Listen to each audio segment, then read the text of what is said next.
안녕하세요. 부산에 사는 40대 중반 여성입니다. 요새 사회가 불안정해서 그런지 주식을 해야 한다, 부동산에 투기해야 한다, 이런저런 말이 많습니다. 저는 이 나이 먹고도 경제를 잘 몰라서 그런지 여전히 남의 나라 얘기 같지만요. 저는 다른 건 다 필요 없고 오로지 건강이 최고라고 말하고 싶네요. 아무리 돈이 많아도 금방 죽을 목숨이면 그게 다 무슨 소용이겠어요? 돈이 많으면 좋긴 하겠지만 1년 전 저희 가족이 겪고 난 어떤 사건 때문에 돈 욕심이 얼마나 무서운 건지 알게 되었습니다. 참, 돈이 뭐라고 가족까지 속이고 범죄도 일으키고 그러는 걸까요? 돈 욕심으로 생긴 감히 믿기 어려운 이야기가 있어 이렇게 사연을 보내봅니다. 저는 남편과의 사이에 딸들을 얻었습니다. 정말 눈에 넣어도 아프지 않을 만큼 예쁘고 착한 아이들이에요. 남편과는 결혼한 지 벌써 20년이 다 되어 갑니다. 평범하게 만나 결혼했습니다. 남편에겐 남동생이 하나 있어요. 남자 형제만 있는 집이다 보니 아무래도 시댁은 좀 보수적인 편이에요. 제가 딸들 낳으면서도 얼마나 눈칫밥을 먹었는지 모르겠어요. 매년 잘 알지도 못하는 조상한테 제사는 기본에 같은 상에서 밥도 못 먹고 어렸을 때 딸들이 어려서 조금 뛰어논 거 가지고 어떻게 나왔길래 계집애들이 조신하지 못하게 말소리며 발소리가 문턱을 넘냐고 시아버지로부터 잔뜩 꾸중도 듣고 그랬어요. 시아버님은 뭐만 하면 여자애가 계집애가 이런 소리를 입에 달고 사시는 분이셨어요. 보통 시댁은 시어머님이 더 극성인 경우가 많던데 저희 시어머님은 제가 남편이랑 결혼하고 얼마 안 있어 지병으로 일찍 돌아가셨습니다. 돌아가시기 전에도 성격이 온화하신 편이셔서 같은 여자라고 오히려 더 잘 챙겨주시곤 했는데 돌아가시고 나서부터는 시아버님 뿐이시기 때문에 가부장적인 분위기가 더 심해졌죠. 저희 딸들도 어렸을 때부터 자기 할아버지가 워낙 화도 많고 꾸중도 많이 하니까 무서워했는데 조금 크고 나서는 어차피 자기들은 여자애라 할아버지가 싫어한다고 그래서 자기들도 할아버지 집 가기 싫고 차별 안 하는 외할머니 외할아버지가 더 좋다고 당당하게 말하더군요. 워낙 어렸을 때부터 시아버님이 저희 딸들한테 심하게 대하셔서 아이들이 할아버지를 싫어하게 되는 건 어쩔 수 없겠다 싶었습니다. 그래도 전 이해했어요. 시어머님도 돌아가시고 더 외로워지시다 보니 성격이 괴팍하게 변하게 되신 걸지도 모르겠다 생각하려고 노력했죠. 그래서 혼자 사시는 시아버님을 챙기러 제가 자주 시댁에 찾아뵙곤 했어요. 시아버님도 막 건강하시고 그런 게 아니셔서 식사 수발이며 빨래며 청소며 제가 매일같이 찾아가서 도맡아 했습니다. 벌써 그렇게 지낸 세월만 얼마인지 감회가 새롭네요. 남편의 남동생인 도련님은 남편이랑 나이 차이가 좀 많이 납니다. 10살 정도요. 그동안 이렇다 할 직장도 오래 못 다니고 그 나이에 1년도 못 채우고 퇴사했다 재취업했다 하길 반복해서 남편도 걱정이 이만저만이 아니었어요. 이미 홍기도 가득 찼는데 결혼도 아직이라 시아버님 말버릇처럼 저놈 결혼하는 건 보고 죽어야 하는데 하셨죠. 전에 남편이 말하기로는 아무래도 늦둥이로 태어난 데다 또 남자애라 태어났을 때부터 시아버님이 도련님을 엄청 감싸고 도시면서 키우셨다는데 그러다 보니까 철없이 자랐다고 하더군요. 학교 다닐 때도 이런저런 사고를 쳐서 시어머님이 학교로 불러가 사과도 여러 번 하시고 집에서도 형인 자기나 시어머님한테 예의 없이 굴어도 시아버님이 웬만해서는 다 눈 감아주셨다고요. 그러다 보니 도련님이 왜 저렇게 내일 없이 사시는지 알만 하더라고요. 일정한 수입도 없으니 아버님이 가지고 계신 시내의 상가 건물들 세를 조금 떼어서 도련님께 용돈 형식으로 주고 있었습니다. 저랑 남편은 결혼할 때도 그렇고 지금도 그렇고 딱히 시댁에서 지원받은 것도 없고 처음 신혼 때 살던 집도 친정에서 지원해 주셨던 게 달아 조금 서운하긴 했어요.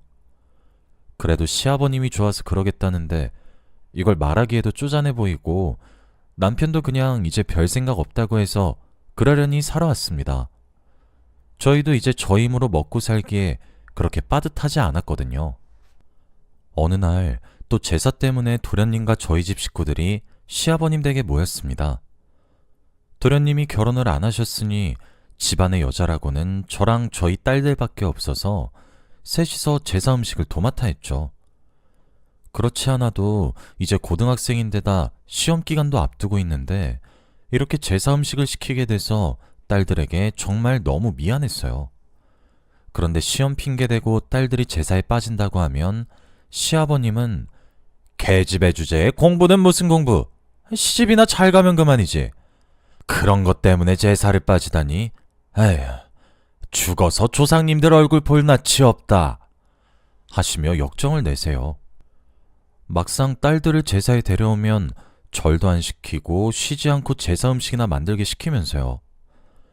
딸들도 서럽고 화가 나서 음식하면서 잔뜩 짜증을 내는데 제사 마치면 각자 10만 원씩 용돈 주겠다고 해서 겨우겨우 달랬어요. 그렇게 제사를 마무리하고 부엌에 앉아 딸들이랑 밥을 먹는데 남자들이 모여 밥 먹는 거실에서 도련님이 화내며 고함치는 소리가 새어나오는 겁니다. 무슨 일인가 싶어 귀를 기울여 봤는데 잘 안 들려서 집 가는 길에 남편에게 조심스럽게 혹시 밥 먹을 때 무슨 일 있었냐고 도련님이 화내시는 것 같던데 라고 말을 흘려보았습니다. 그러니까 남편이 한숨 한번 푹 쉬고는 말하더군요. 아니, 아버지가 원래도 민성이 결혼 때문에 걱정 많이 하시긴 했잖아. 걔도 이미 홍기 넘어 있기도 했고 직장도 자주 그만두고 그러니까. 근데 그게 왜? 아까 밥 먹다가 아버지가 갑자기 민성이한테 언제까지 그렇게 살 거냐고 그러면서 당신이랑 나 사이에도 딸 둘밖에 없으니 민성이 너라도 손자를 가져서 대를 이어야지 않겠냐고 하시는 거야. 근데 민성이 늘 그렇듯 듣는 둥 마는 둥 흘려들으니까 이제 아버지도 화나셔서 승부수를 던지신 거지. 계속 결혼할 생각 없으면 앞으로 지원이고 지금 주는 용돈이고 당장 내일부터 다 끊어버리겠다고 하셨어.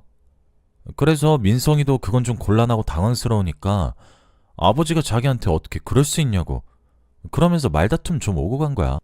그랬구나. 하긴 도련님도 그동안 많이 노시긴 했지. 정말 결혼 안 하실 생각이신가? 그러게. 민성이가 어쩌고 싶은 건지 나도 잘 모르겠다. 남편에게서 얘기를 들으니 왜 식사 자리에서 도련님이 소리를 질렀는지 알겠더군요. 저 같아도 아버지가 매달 넣어주시는 용돈으로 일도 안 하고 인생 재밌게 즐기면서 살고 있는데 갑자기 용돈 끊어버린다 하면 똥줄 타는 기분일 것 같았어요. 가만 생각해보면 도련님도 뒤로는 여자도 많이 사귀시고 유흥도 즐기시는 것 같던데 결혼은 전혀 생각이 없어 보이더라고요. 즐기기만 하는 거에 익숙해져서 그러시는 건가 생각하기도 했네요. 어쨌든 그날 일은 단지 해프닝으로 그렇게 지나가는 줄 알았습니다. 그 제사 사건이 있고 몇 달 후에 시아버님 생신이라 또 집안 식구들이 시아버님 댁에 모였어요. 식구수가 적어서 그래봤자 매일 출석하는 사람인 도련님, 그리고 저희 가족 4명, 이렇게가 끝일 거라고 생각했는데 조금 늦게 도착한 도련님이 옆에 웬 아가씨를 데리고 온 겁니다. 누군가 하니 도련님이 말하길 자기 여자친구래요. 결혼하고 싶어서 아버지께 소개시켜드릴 겸 데려왔다고 하더군요. 도련님이 말씀하시는 걸 들어보니 전부터 만나는 사이이긴 했지만 결혼 생각까진 없었대요. 딱히 만나는 사람이 있다고 아버님께 밝혀봤자 왜 결혼 안 하냐고 또 닥달하실 게 뻔해서 여태까지는 숨기고 있었다고요. 그런데 결혼을 안 하면 시아버님 지원도 끊기고 여자친구도 결혼을 요구해서 자기가 마음을 고쳐먹었다고 밝히더군요. 그 아가씨는 진한 화장에 화려한 인상이라 도련님이 이런 스타일을 좋아하셨나? 잠깐 당황했어요. 시아버님이 방에 계시다가 도련님 말소리를 듣고 버선발로 뛰쳐나와서는 이게 다 어떻게 된 일이냐며 드디어 생각이 바뀐 거냐고 조아라 하셨습니다. 그러면서 자기 생일 선물 다 필요 없고 민성이 네가 결혼하는 거 그게 제일 큰 선물이라 하시면서 좋아하셨죠. 저랑 남편은 돈을 모아 요새 TV에서 광고한다는 안마의자 하나 사드렸는데 그 소리 듣고는 또 조금 섭섭했어요. 그래도 도련님이 드디어 결혼 의사를 밝히신 건 지방경사나 다름없어서 저도 남편도 다 잘 됐다고 축하해 줬습니다. 모든 관심은 도련님이 데려온 그 아가씨에게 쏠렸죠. 옷차림이며 화장이며 너무 화려해서 대체 뭐 하는 사람인가 싶었는데, 아니 글쎄, 도련님처럼 딱히 하는 일도 없고 아르바이트 좀 하다가 지금은 그냥 쉬고 있대요. 무직인 사람 둘이서 대체 돈이 어디서 나고 앞으로 어떻게 살려고 결혼하겠다는 건지 어이가 없어서 말도 못하고 있었는데, 시아버님은 아무렇지도 않다는 듯이 그럼 아이를 가진 후에도 계속 일할 생각은 없는 거냐고 반문하시더군요. 그 아가씨가 그렇다고 대답하니까 시아버님은 오히려 더 좋아하시면서 잘 됐다고, 손자 낳으면 잘 돌보기만 하면 그저 좋다고 하시더군요. 시아버님이 저렇게 대놓고 좋아하시는 걸 보니 그냥 도련님이 드디어 결혼하시고 자기는 손자를 볼 수도 있을 거란 생각에 결혼 비용이며 이후에 지원까지 해줄 기세 같았죠. 돈 문제도 해결됐겠다, 아버님이 반대도 안 하시겠다. 두 사람은 속전속결로 결혼했습니다. 동서가 어찌나 까다롭고 사치를 좋아하던지 집안에 여자가 저뿐이라 저도 도련님의 결혼 준비를 나름 거들었는데, 결혼식장이며 드레스며 다 초호화로 하려고 아주 작정을 한 것 같았어요. 덕분에 도련님 결혼 사진만 보면 재벌이 부럽지 않아 보였죠. 얼마 안 있어 두 사람은 임신 소식까지 전했습니다. 당연히 시아버님이 제일 좋아하셨어요. 무조건 아들이어야 한다면서 비싼 한우며 과일이며 다 동서한테 보내고, 그걸로도 모자라서 한의원에 가서 아들 낳게 한다는 영약까지 지어주더군요. 네, 저도 저거 먹은 적 있어요. 딸들 임신했을 때 각각 2번이나요. 제가 저걸 먹고도 딸을 낳은 걸 보면 아무래도 사기 같은데, 시아버님한텐 그런 건 소용없었나 봅니다. 동서도 딸을 낳게 되면 예전 저처럼 구박당할까 싶어 걱정을 좀 했는데, 이번엔 그 영약이 효과가 있었는지 어쨌는지 동서는 정말 아들을 낳았습니다. 그것도 쌍둥이로요. 갑자기 손자가 둘이나 생긴 아버님은 눈물까지 비치시면서 동서랑 도련님더러 너희들이 우리 집안 살렸다. 얘들이 앞으로 우리 집안 기둥이나 다름없다며 기둥이 둘이나 있으니 아주 든든하다고 하시더군요. 그리고 시아버님이 충격적인 선언도 하시더군요. 아니, 손자 낳아준 동서에게 고맙다고 나중에 가지고 있는 상가 건물 중 제일 비싼 건물 2채를 증여해주겠다고 하시는 겁니다. 그 말씀에 저도 남편도 깜짝 놀랐고, 도련님과 동서만 세상 누구보다 신나게 웃으면서 감사하다고 시아버님께 인사하더군요. 그동안 남편과 저희 가족은 계속 찬밥 신세여도 참았는데, 그날 처음 너무 서러워서 어떻게 이럴 수가 있나 생각했습니다. 물론 유산을 바랬던 건 아니에요. 저도 남편도 둘 다 괜찮은 직업에 종사하고 있어서 내 식구 먹고 사는데 문제 없습니다. 하지만 아무리 그래도 그동안 계속 빌부터 살아오고 속썩이던 도련님이 자기한테 손자 안겨줬다고 상가 건물을 떡하니 증여하신다뇨? 그리고 결혼한 이후로 시아버님 생활 봐주고 돌봐드린 건 전부 전데 그런 건 하나도 소용없는 건가? 다 헛고생이었나? 하는 생각이 씁쓸했어요. 그렇다고 이런 제 생각을 곧이곧대로 시아버님께 가서 말해봤자 시아버님에게는 씨알도 안 먹힐 걸 너무 잘 알아서 가만히 있었습니다. 시간이 지나니까 진정이 되더군요.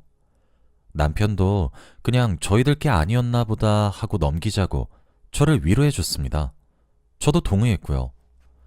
마음을 비우니 편안해지더군요. 나름 2번이나 임신해본 선배로서 몸이 약해 일주일 가까이 입원 중인 동서를 찾아가 도와주고 그랬습니다. 하루는 화장실에서 손을 씻고 병실로 돌아가려는데 조금 열린 병실 문틈 사이로 동서가 소름 끼칠 정도로 깔깔 웃는 소리가 들려오더군요.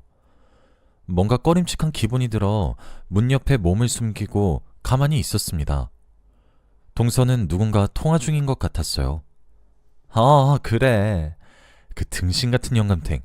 내가 낳은 애가 지 손주 아닌 거 알아보지도 못하면서 민성 씨를 쏙 빼닮았네 어쩌네 하는데 나 진짜 웃음 참기 힘들었다니까. 야, 아들 낳았다고 나한테 건물도 주겠대. 진짜 돈 벌기 쉽다 쉬워. 언제쯤 주려나? 설마 상속은 아니겠지?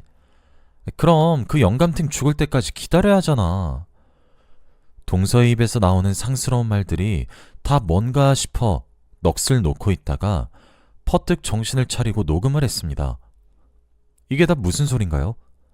동서가 낳은 아이가 도련님의 아이가 아니라뇨? 그럼 동서가 바람이라도 폈다는 건가요? 도저히 믿기 힘든 이야기에 귀를 의심하고 나중에 혼자 있을 때 녹음본을 몇 번이나 반복해서 들어갔지만 똑같더군요.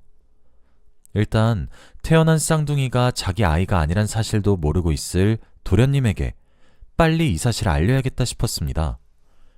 자기 집으로 헐레벌떡 뛰어온 제게 도련님은 무슨 일이냐고 묻더군요. 제가 숨을 고르고 난 후에 진정을 하고 오늘 동서가 병실에서 통화하며 말했던 소리를 전해주니 당연히 놀라거나 분노할 줄 알았던 도련님의 반응은 의외로 평온한 게 아니겠습니까? 그러면서 하는 말이 형수님, 제가 그걸 모르고 있었을 것 같으세요? 다 알고 만난 거예요. 걔 원래 술집 여자예요. 내가 다니던 술집에서 자주 만난 애고 나도 책임 안 지고 즐기기만 하면서 살려고 정관 수술한 지 오래예요.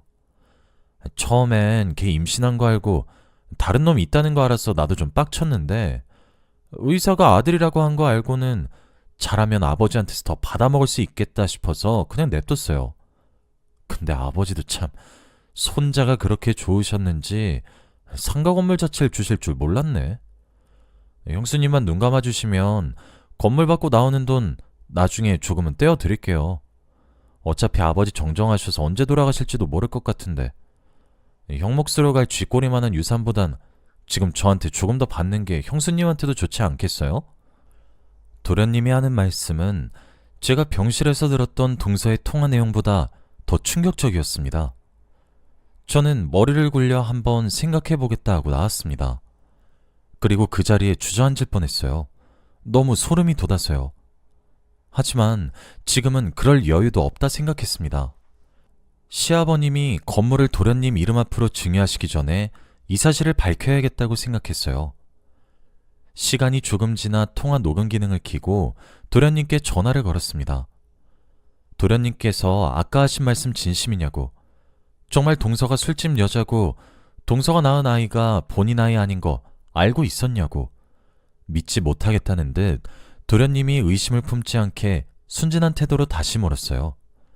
그랬더니 도련님은 얼마나 말해야 믿겠냐고, 맞다고, 그렇게 못 믿겠으면 동서가 낳은 쌍둥이랑 자기랑 친자검사해보래요. 그 내용까지 녹음하고는 자연스럽게 전화를 끊고 바로 시아버님께 달려갔습니다. 조금만 늦었으면 정말 큰일 날 뻔한 게 아버님이 증여 서류를 작성 중이시더군요. 그 후 제가 가져온 녹음본을 전부 들으신 아버님은 손을 벌벌 떠시면서 이게 다 뭐냐고 놀란 듯 고함치셨어요. 제가 차분하게 이게 다 사실이라고 말씀드렸죠. 그랬더니 우시면서 자기가 민성이한테 얼마나 잘했는데 이 개만도 못한 자식이 어떻게 뒤로는 이딴 일을 꾸밀 수 있냐며 분기탱천하셨습니다. 한참을 하소연하시고 화도 내시다가 도저히 못 참으시겠다며 그 길로 동선의 병원을 찾아가 추궁했어요.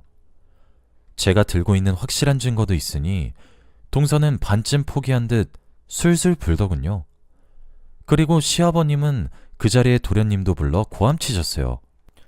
이 미친놈이 늙은 아버지 재산 빼먹으려고 뒤에서 이딴 짓을 꾸며? 너 앞으로 내 아들 아니다.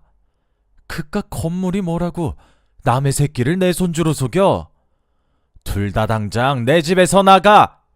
그 후로는 동서며 도련님이며 시아버님께 울고불고 매달리며 애원했지만 시아버님은 꿈쩍도 안 하시고 오히려 계속 이런 식으로 나오면 변호사를 대동해서 제가 가진 녹음본을 증거로 사기죄로 고소하겠다고 경고하셨어요. 그 후로는 간혹 저희에게 연락와서 잘못했다고 대신 설득 좀 해달라고도 빌었죠. 물론 다 무시했지만요. 들려오는 얘기로는 둘 다 이혼하고 하루 벌어 겨우 먹고 살 정도로 힘들게 살고 있다 하더군요. 시아버님은 그러고 1년 뒤 얼마 전에 돌아가셨습니다. 마지막에 가시면서 저와 남편에게 홀대해서 미안했다고, 그동안 자기 챙겨줘서 고마웠다고 모든 상가 건물을 저희 이름으로 남기고 편안히 눈을 감으셨습니다. 그동안 그 건물이 뭐라고 자기 아들에게 손주도 사기당한 아버님을 생각하면 이젠 하늘에서 편히 쉬시길 바래요. 저희 부부도 이런저런 차별을 많이 받았지만 이제는 다 훌훌 털어내려 합니다. 새삼 돈이 뭔지, 가족끼리도 이런 일이 있을 수 있다는 걸 알게 한 일이네요. 저의 긴 사연 들어주셔서 감사합니다. 여러분은 돈에 구애받지 않는 진정한 행복을 가지고 살아가셨으면 합니다.